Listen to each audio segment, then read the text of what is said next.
Commandante, comment ça va? Ça va bien, merci. Bon, merci de nous recevoir. Tu es presque à la maison ici finalement. Ouais, je suis à la maison. Pas presque, mais je suis à la maison, oui.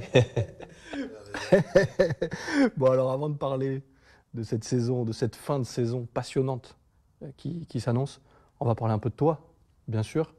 On a l'impression que depuis que tu es arrivé à l'OGC Nice, tu vas nous donner ton avis, mais que tu fais peut-être ta meilleure saison, en tout cas celle où tu as l'air le plus serein, le plus tranquille.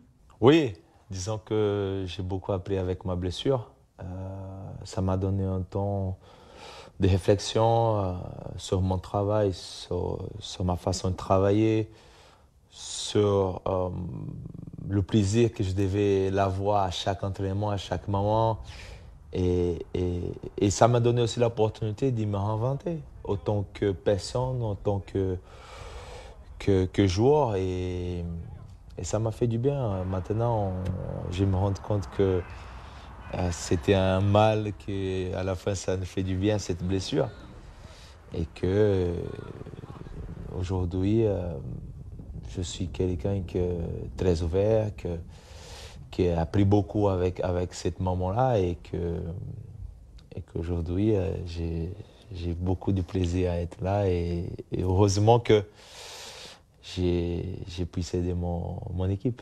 Justement, cette équipe, quand on entend les joueurs de l'effectif en interview, quand on les écoute, quand on les lit, souvent, tu fais partie de ceux qui sont pris en exemple par les coéquipiers. C'est quoi le secret finalement? Parce qu'à 38 ans, être là, à ce niveau-là, et que tous les joueurs finalement se disent, bah voilà, l'exemple aujourd'hui, c'est Dante. Bah, il y a plein de choses qu'il faut le dire. Déjà, première chose, c'est mon amour pour le foot. Première chose. Deuxième, c'est le respect que j'ai pour le foot. Parce que le foot, il est dur, il est difficile. Et pour devenir footballeur professionnel, c'est très dur. Après, il y a l'amour pour le club, le respect pour le club, la prise en charge de mes responsabilités. Si je suis là encore, c'est parce que le club me donne des responsabilités. Et une de mes responsabilités, c'est de pouvoir donner l'exemple à chaque jour, à tous les jours.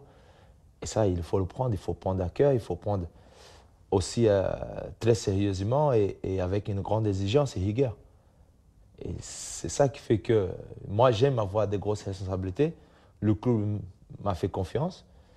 Et c'est pour ça que je suis quelqu'un que j'aime euh, partager mes expériences. Et tout est bon, quoi. Tout est lié. C'est pour ça aussi que je me réjouis qu'eux, ils se rendent compte que, entre guillemets, je peux être un exemple parce que c'est ça aussi ma responsabilité ici. Et que, après, ils pensent ça parce qu'ils sont aussi à l'écoute. Ils sont des joueurs intelligents, ils sont des joueurs qui veulent progresser, ils sont des joueurs qui veulent faire le projet du club grandir. Et c'est ça qu'ils nous aident, tant moi qu'à eux aussi.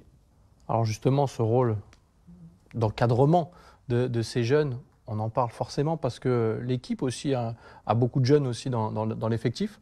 Euh, Tu as vu des générations de joueurs arriver. Là, il y en a, tu commençais le football, ils étaient à peine nés, avec tout le respect que je te dois. Euh, c'est quoi, enfin, quel est aujourd'hui le principal défaut d'un jeune? Il veut aller trop vite, il veut griller les étapes. Je pense que le monde, il a changé, la société, elle a changé. Aujourd'hui, on parle d'une nouvelle génération qui tout ça va trop vite. Technologie, tout ça va beaucoup trop vite. Et ça fait qu'eux, aujourd'hui, leur maturation, elle est très précoce parfois. Et qu'eux, ils veulent se mettre en avant aussi trop vite. Et c'est leur droit. Et il y a pas de souci par rapport à cela. Par contre, il faut quand même respecter certaines choses de la vie. Et ça, il ne faut pas oublier. Il peut changer milliers de directions, il faut respecter les hiérarchies, les valeurs, le respect surtout, la discipline. Et aujourd'hui, vu que les choses ont beaucoup changé, les valeurs de jeunes, elles est vite haussées. ça remonte beaucoup trop vite. Et eux, ils n'ont pas cette étape des souffrances, des vraies souffrances, et de voir un chemin difficile à parcourir avant d'être jugé ou avant d'être s'y mettre mis en avant ou quelque chose comme ça. C'est ça les étapes que peut-être c'est pas eux qui brûlent, c'est l'environnement d'aujourd'hui qui le fait que.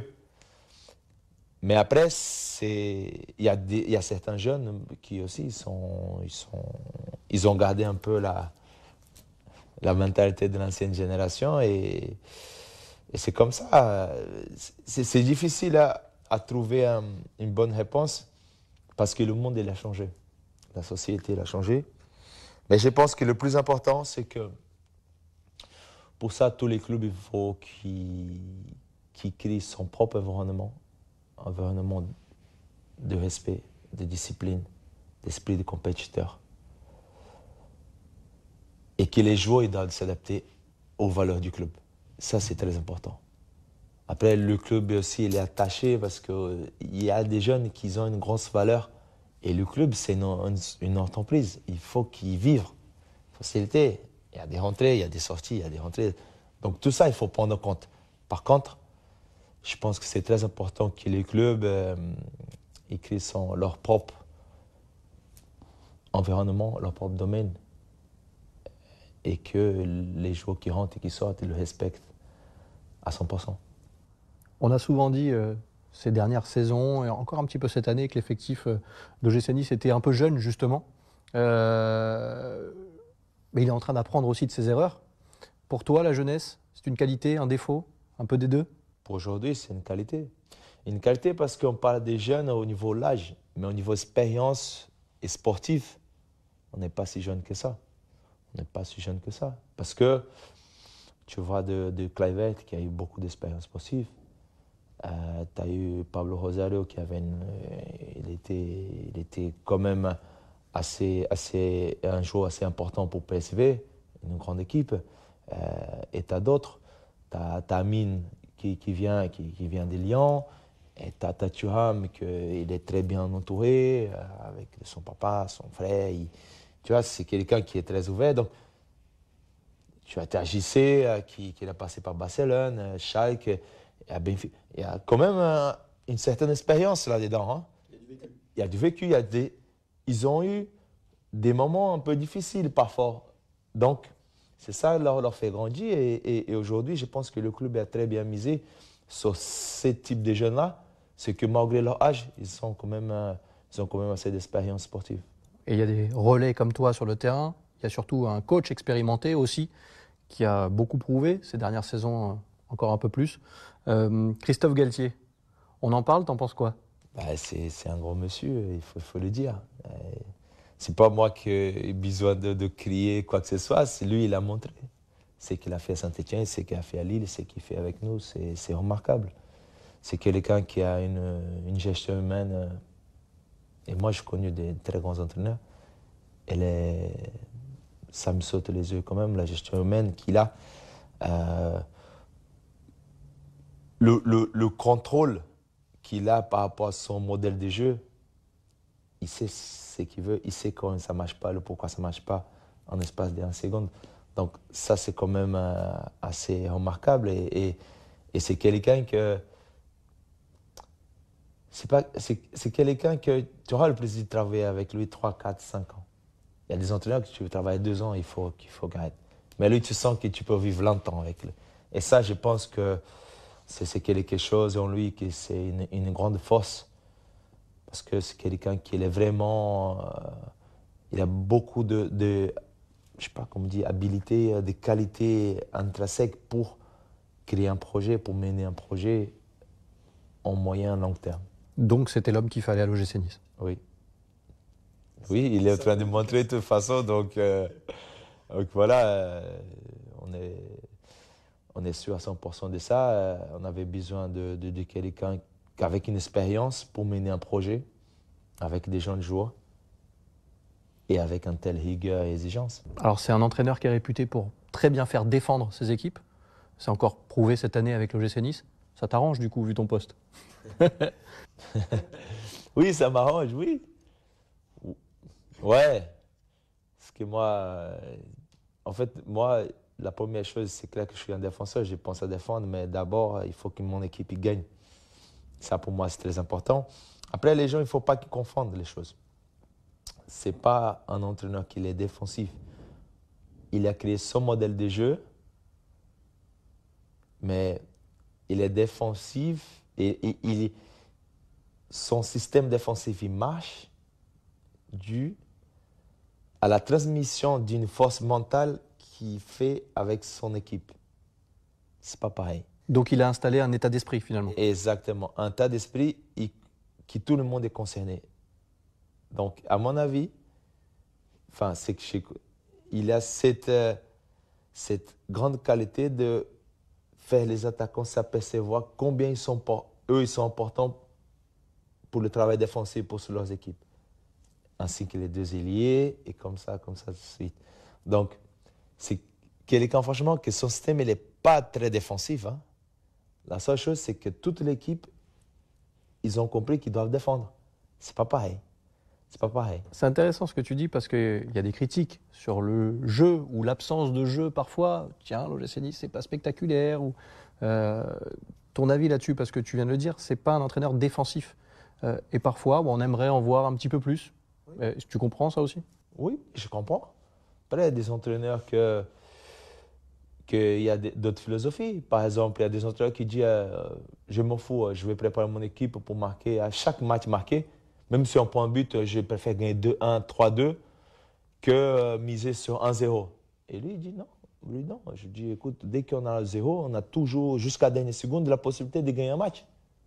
C'est des choses différentes. Et ce n'est pas pour ça qu'il va être très défensif. Non, ce n'est pas ça. Parce que ses idées comme défendre, c'est pas quelqu'un vraiment. Voilà. Je pense que les gens ils confondent les choses.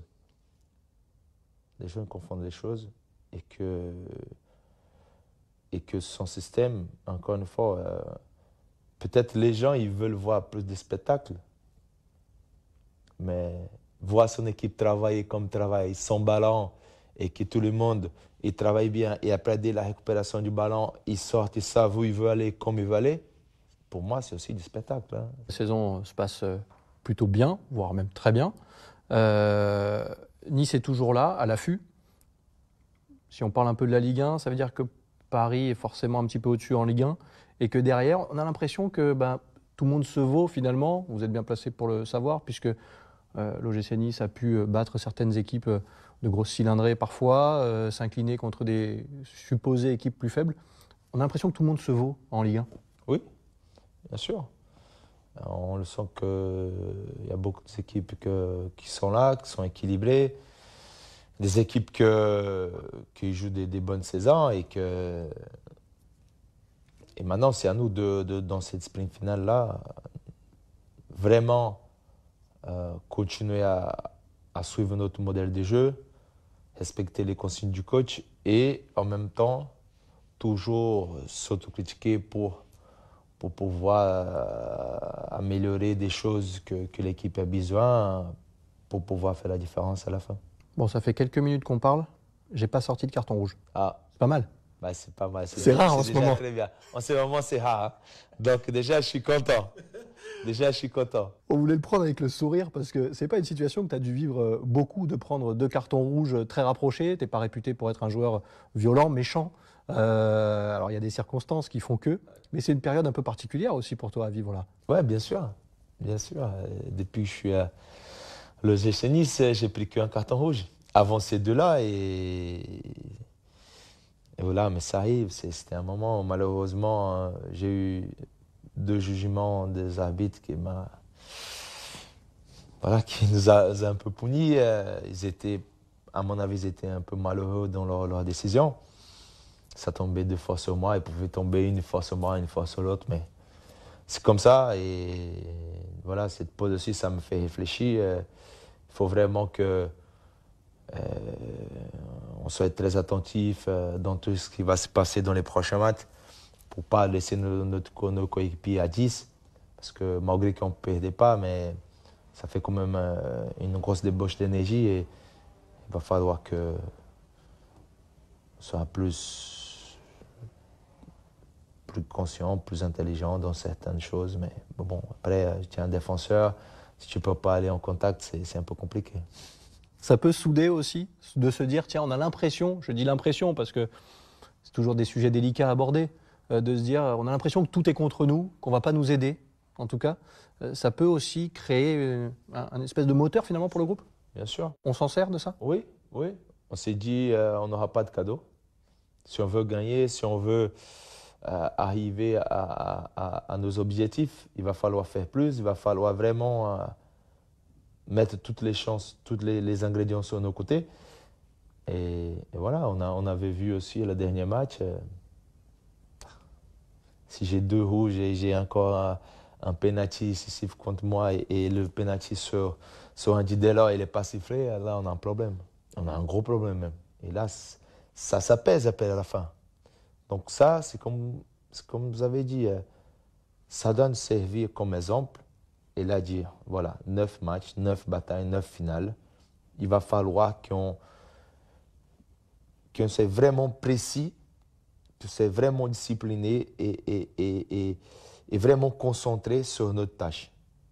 Et qu'on ne laisse pas de petits détails, tu vois, nous déranger. Et ça, j'espère que les décisions arbitrales, ça ne punira plus. Et pour qu'on puisse vraiment mettre notre jeu en place et espérer gagner les matchs.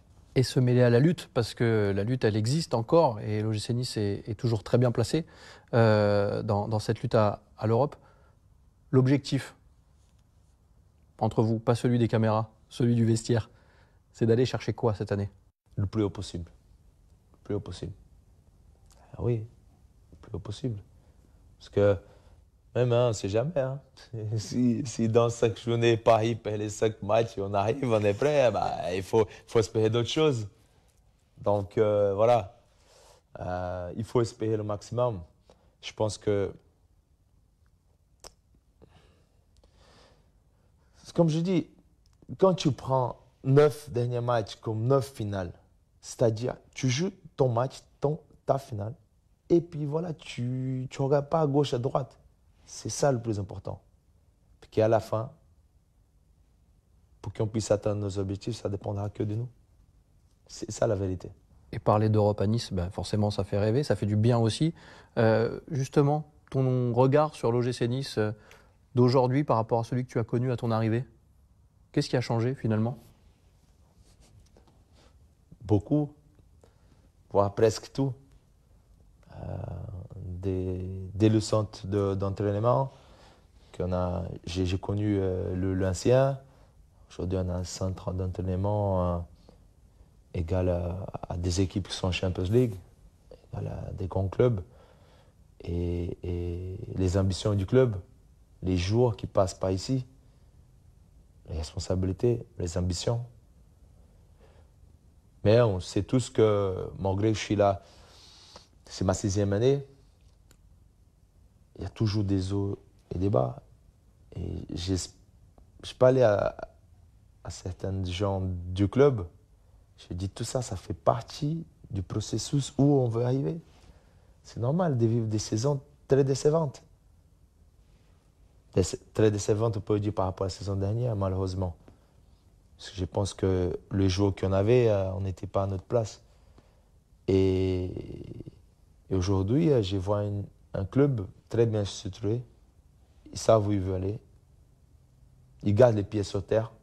Tout à l'heure, tu parlais de finale à jouer en championnat pour aller chercher le plus haut possible. Moi, je vais quand même parler d'une autre finale, celle de la Coupe de France. Dante qui soulève la Coupe de France avec le maillot de l'OGC Nice, ça te fait déjà sourire, mais ça aurait de la gueule quand même. Oui, oui. Je pense que voilà, ça va être encore une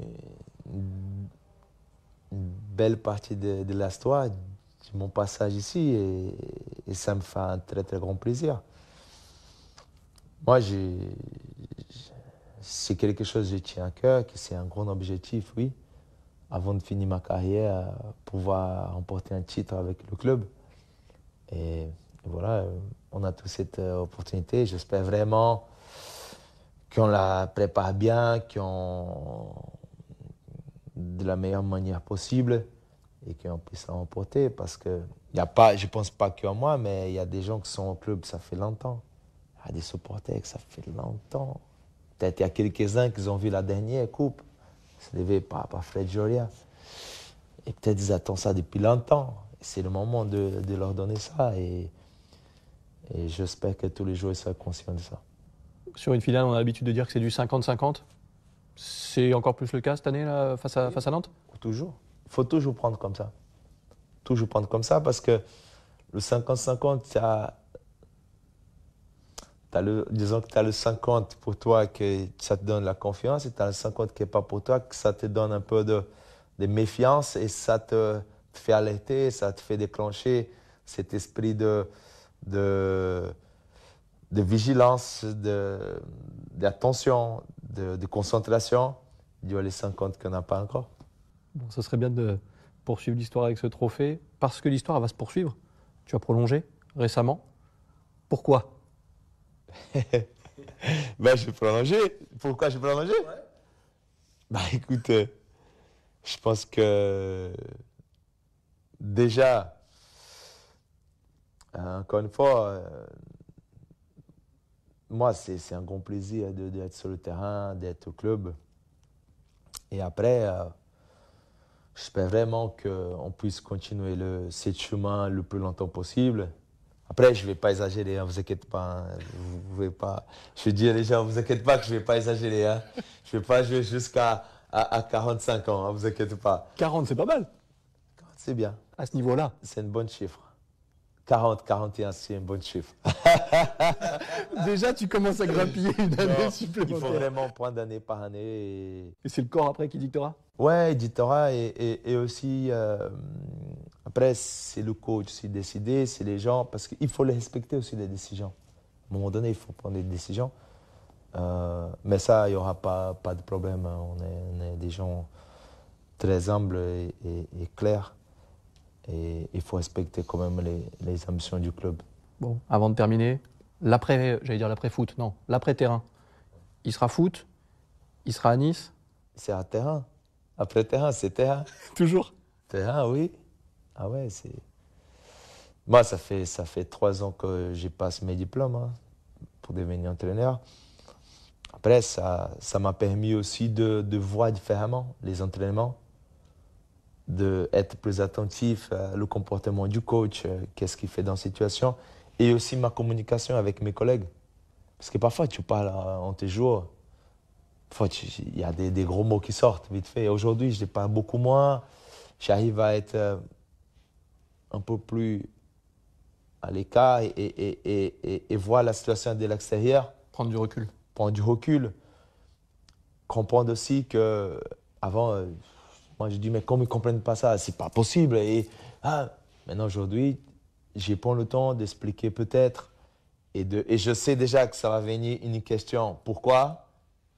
Donc tu commences à anticiper. Finalement, c'est comme sur le terrain, t'anticipes. Voilà, on commence à anticiper. Oui, parce que sinon, si on n'anticipe pas, on arrivera toujours en retard. Donc, c'est mieux d'anticiper. Donc, voilà, ce sont des choses que ça me fait grandir humainement, ça me fait grandir autant que joueur. Et voilà, de toute façon, ouvrir les esprits, ouvrir la tête, écouter les gens, c'est que les gens ils pensent. Ça fait toujours grandir, ça fait toujours apprendre. Ma dernière question, je vais anticiper aussi. Est-ce que tu peux me donner le podium de la Ligue 1 à la fin de la saison? Ça c'est... c'est une bonne question ça, mais voilà, Paris, Nice, Rennes. Nous, on signe. Okay. On parle là-dessus? On parle là-dessus. Merci, commandante. Plaisir. À bientôt.